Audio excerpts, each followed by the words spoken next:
Hey, I'm back.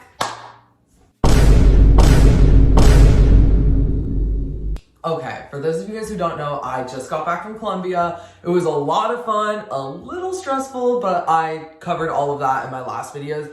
But I'm here now. Okay, but one of the reasons I really wanted to go to Colombia was because of their jewelry.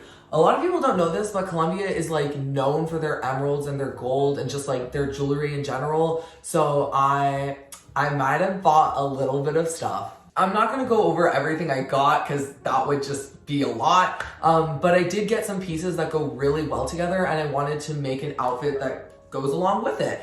And it's kind of just like gold and red themed. Now, I honestly don't have a lot of jewelry. I have one necklace I wear sometimes, but that's about it. But I really want to start getting into jewelry because it just dresses up everything you wear. Now that that's out of the way, I want to get into what we're doing today because as a lot of you guys know, I don't have my ears pierced. So I need to go get them pierced so I can, you know, put on my earrings. And then after that, I'm gonna build an outfit around the jewelry. We'll see where it takes us. Okay, so my piercer had to cancel on me last minute, so I'm not gonna get my ears pierced this video. Maybe next video, I still really wanna do it. But what I'm gonna do instead right now is I'm gonna go to Joann's fabric store and just get some fabric, I don't know. Okay, so right now I'm in Joann's fabric store. And I'm just looking. I literally found a perfect material. It's like literally mesh gold shimmer, love it. Okay, I just got back from Joann's and I got 3 yards of this fabric. It looks really yellow on the screen, but it's super gold in person and it's really sparkly and I absolutely love it. Okay, I'm back at my house, going into my treehouse to keep working. I also bought a flat iron and an ironing board because you need those to sew and I did not have one, so yeah. Okay, so for this outfit, I'm gonna try and do something not just out of my sewing comfort zone, but like out of my clothing comfort zone in general. I wanna do like a mix between a skirt and shorts. And for all of you guys wondering, yeah, I don't own any skirts. I don't think I've ever worn a skirt. So it'll be an interesting ride for sure. I'm not exactly sure how it's gonna turn out, but hopefully it'll be a little nice. Okay, I don't normally make clothes from scratch, so I'm taking an old pair of shorts, I'm gonna cut it up and use this as a pattern. And yeah, it's like all stained, that's why I chose this one. So I'm gonna get started. Oh, and while I'm doing all this, I'm gonna give you guys a really fun, sexy, cute story time. So I hope you guys enjoy, because it was literally hell living through this. So, as I said at the beginning of this video, I just got back from Colombia. And some of you guys might be wondering why I had to go to Colombia, and it was to pick up my grandma because she was visiting there. She lives in California near my house, but she was visiting her family in Colombia, and I needed to go pick her up and bring her back here. And you know, that would be totally chill, but also my grandma has dementia. That in and of itself is not that big of a deal, but 2 things my grandma doesn't have is a chill or a filter. And when I say she has no filter, I literally mean she has 0 filter. While we were in Colombia, I went into like a random store because I saw like a souvenir that I thought was like cute. So like I went in to go look at it and she walks into the back room, the workers only room. She sees 2 women just minding their business, sitting there. And I don't even know how to like say what she says. Like it boggles my mind. She goes up to them. She goes up to like one of the girls sitting there and goes, "Aren't you embarrassed? Why are you so fat?" So then there's me and I'm like, let's go. We need to get out of here. And then she gets mad at me and she's like, no, she should be embarrassed. She needs to work on her posture. She needs to work on her posture. She needs to suck in her stomach. You should be embarrassed. You're so big. And I'm like so embarrassed. Like I was the one embarrassed. I was like, what the fuck? Also, this whole conversation happened in Spanish, and Spanish is not my strong suit. So I don't really know what these ladies said in return, but I think they tried to play it off as a joke when it was not a joke. But I just grabbed my grandma and I was like, let's go. So that was the type of woman I was with for the past 5 days. You can see how some sort of conflict could arise, you know? Quick little update, I just finished cutting up my pattern and I'm gonna go cut the fabric to match this. So yeah. There is one thing I want to make clear, and it's that my grandma isn't like actually a bad person. I do really love her. She's really funny. She's really nice. It's just, she really does not have a filter. She does not care, and she gets upset very easily. But with that being said, the next fun little interaction we had that I'm gonna talk about, trust me, there were plenty other ones, but this is the one that I really wanted to cover because it was traumatizing.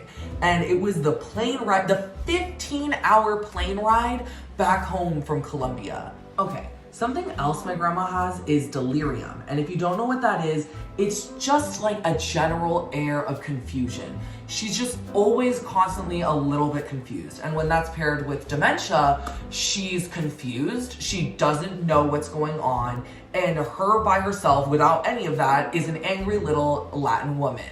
So, fun. Okay, I cut out all my pieces, love it. Now time to sew. So, the next part of the story takes place while I was trying to board the plane with my grandma. It was not fun. So, since my grandma is obviously older, she's 80 years old, she has to get wheeled onto the airplane. And if you're with someone with a wheelchair, you get put on the plane before anyone else. Before first class, before anyone, you go. And on an airplane, you have to wear a mask. If you don't wear your mask, you're not going anywhere. They're just gonna kick you off. So no matter what we tell my grandma, she will not put the mask over her nose.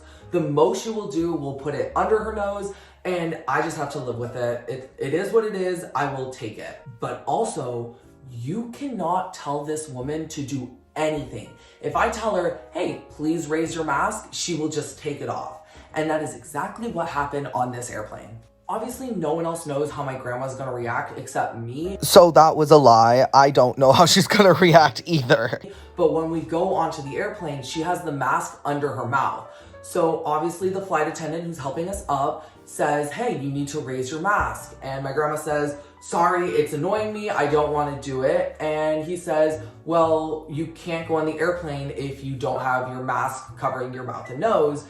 And she throws a temper tantrum. She rips her mask, throws it on the floor, and says, I don't want to go anywhere anyways.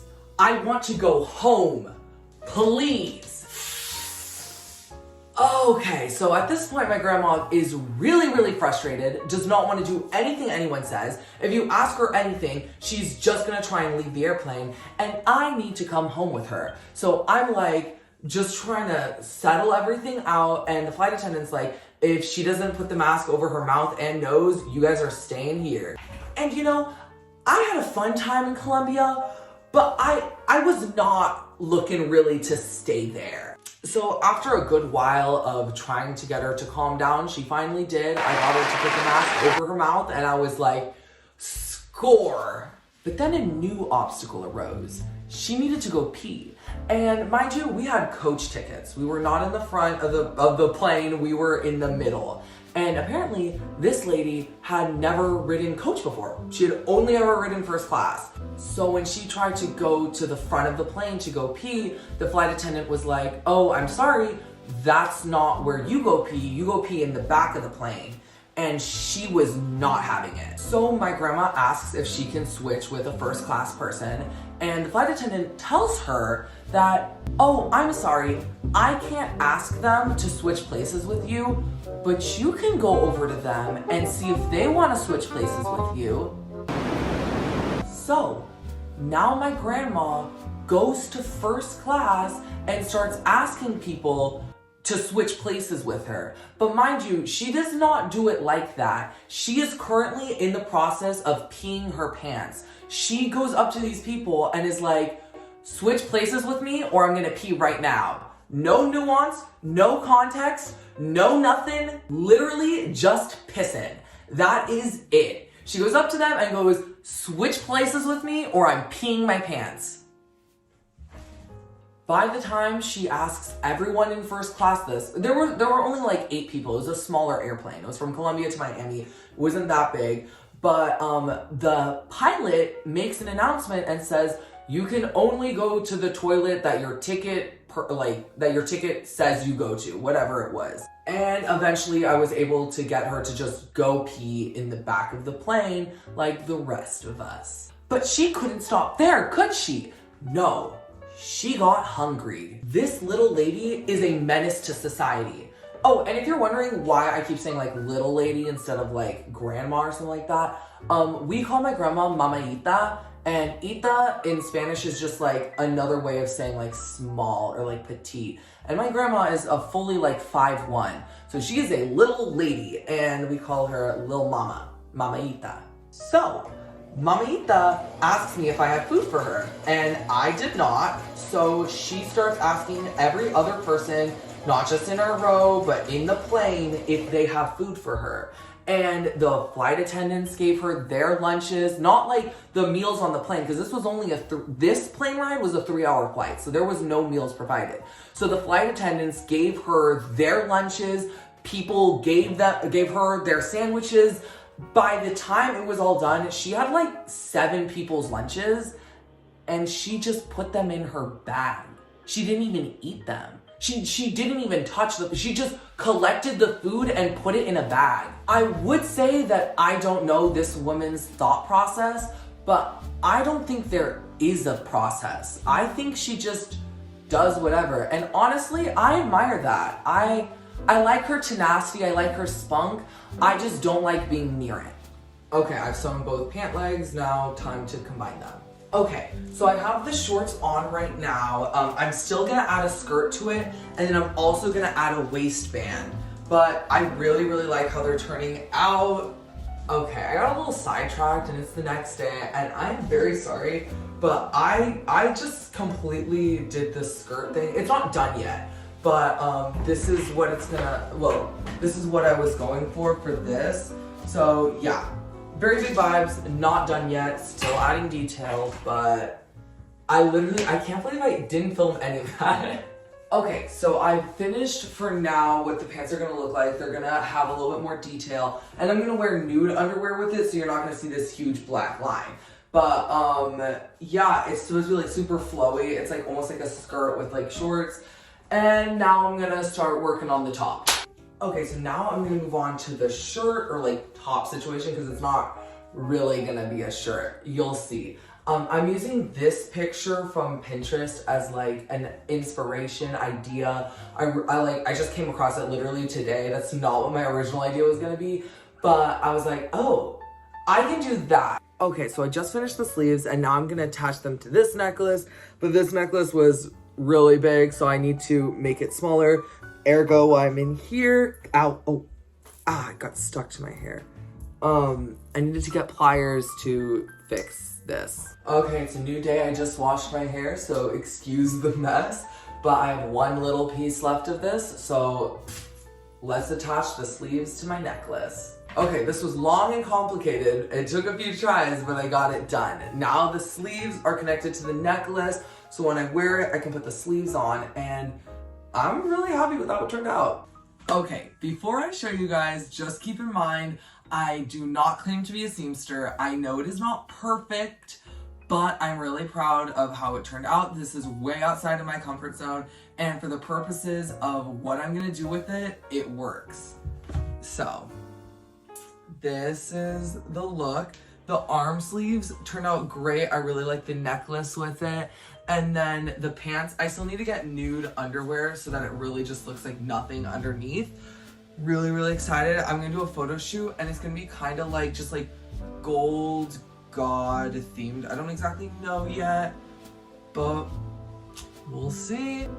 Okay, so this is the finished look, top to bottom. I really, really like it. I know it's not like completely perfect, but it's gonna be photographed from the side, so it shouldn't be that big of a deal. It's just gonna be like this, and yeah, so very much enjoyed. Okay, so this actually surprisingly didn't take me as long as I thought it would. I thought it would be like a really, really long time, but I really like it. It's not what I originally thought it was gonna look like when I got into this, but I'm really happy with how it turned out, and for sure the next video is gonna be me taking photos in this outfit. I know the last time I said that, it was a complete sham, a lie, a scheme. This time it's a promise and I'm gonna keep it. But yeah. Okay, well, thank you for listening to my little story time and watching me sew. I hope you really enjoyed the video. If you did, please like, subscribe, comment. Let me know what you guys want to see next, or tell me how your day was. I don't know. This is really, okay. It's actually like just connected to the necklace and it's so flimsy, but let me see if I can take, there we go. I really like it. I'm scared that it's gonna break. I mean, it will break, but yeah. Okay, I changed into an actual shirt because I was a wee bit scared that the arms were gonna break. So yeah, again, thank you for watching. I will see you next week. Bye.